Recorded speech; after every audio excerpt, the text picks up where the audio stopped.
Winston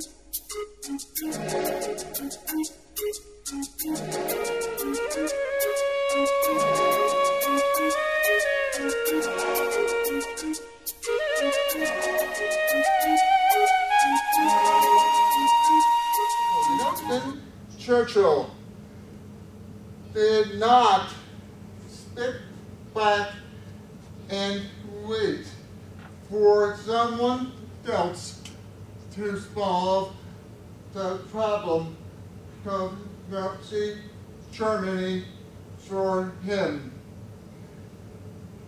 We cannot sit back and wait for our leaders to solve the precious of global climate change for us. Our leaders are doing nothing. I mean, unbelievable, you know? I mean, wow, will the man do to do nothing until we act by pressuring our leaders and by improving our own habits.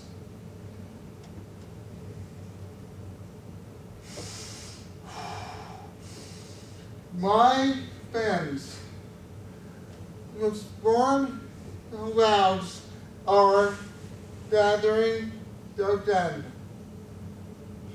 This time, the storm will be the wreckage of the earth as we know it. The end of the polar ice caps, the end of many kinds of animals and plant life. And yes, ultimately the end of humankind, unless we force our leaders to act, and unless we ourselves act. Could you tell us about the device that you were just using to assist you? Yes.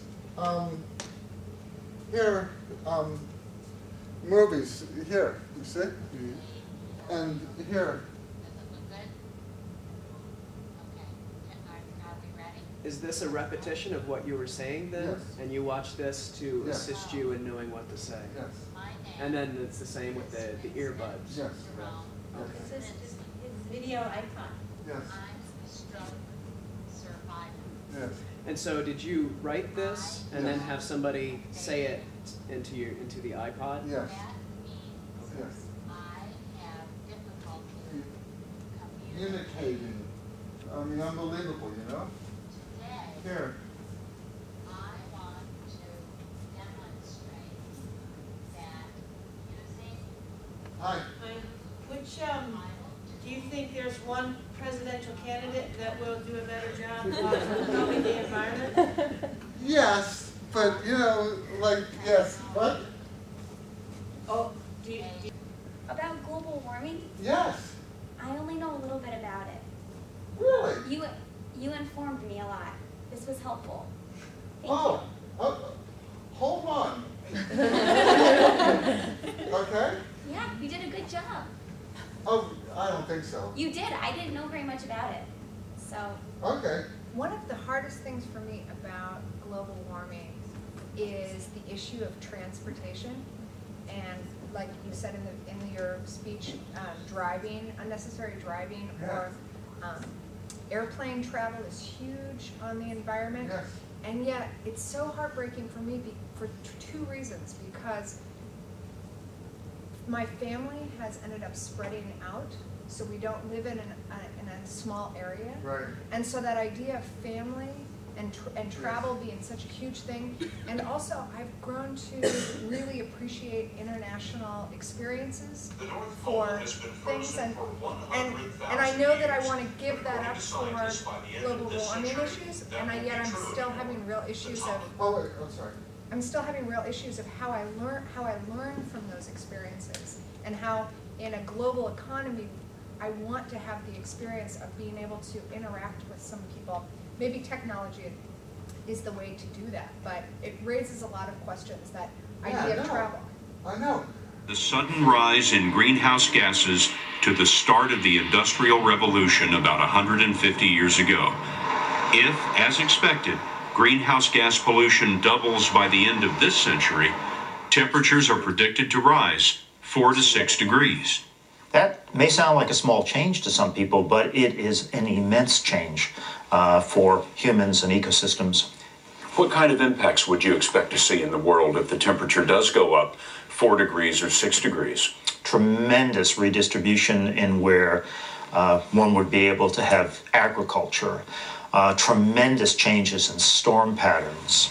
You could very well see sea level rises on the order of several feet and perhaps even several tens of feet. And that would mean what to coastal areas around the world? If sea level were to rise like that, it would be tremendous changes, immense migrations. You would potentially have millions, hundreds of millions of people who'd have to move inland. It would be the largest catastrophe that the modern world had experienced. The warning that things are coming. In 10 years here in the Arctic, we see what the rest of the planet will see in 25 or 30 years from now. Look at what's happened in less than 30 years. That's the North Pole in September 1979. That's the North Pole in September of last year. Have another look at that. 1979 and September 2007. Glacier has been receding for the last 50 years, so... Back in... I was curious if this was a long-standing interest of yours, or is this something you've recently discovered? Well, yes and no.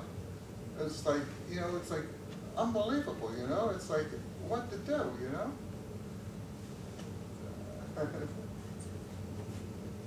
Okay, thank you so much.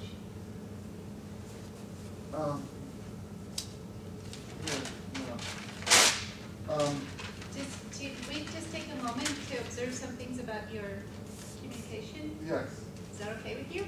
Yes, of course. Great. So, what do you think? What's he have? We know he has aphasia. What are you noticing? I feel like he has so much knowledge built up inside, and I wish you could get it out to us, because I feel like it's very, very valuable knowledge. Well, thank you so much. Thank you so much. Thank you so much. Thank you so much. What do you notice some motor speech? Apraxia of speech.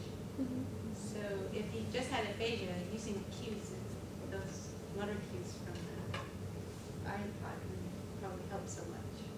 But that's really helping with his apraxia of speech. Hear how he says something so fluidly, just come out easily. But when he's really trying, it's a lot harder. Yes, unbelievable. I mean, I want to be able to. I know. I'm sorry. I'm sure they would like to know what happened to you. If you don't mind telling a little about your story. Well, 1, 2, 3, 4, 5 minutes. No. Okay. Here.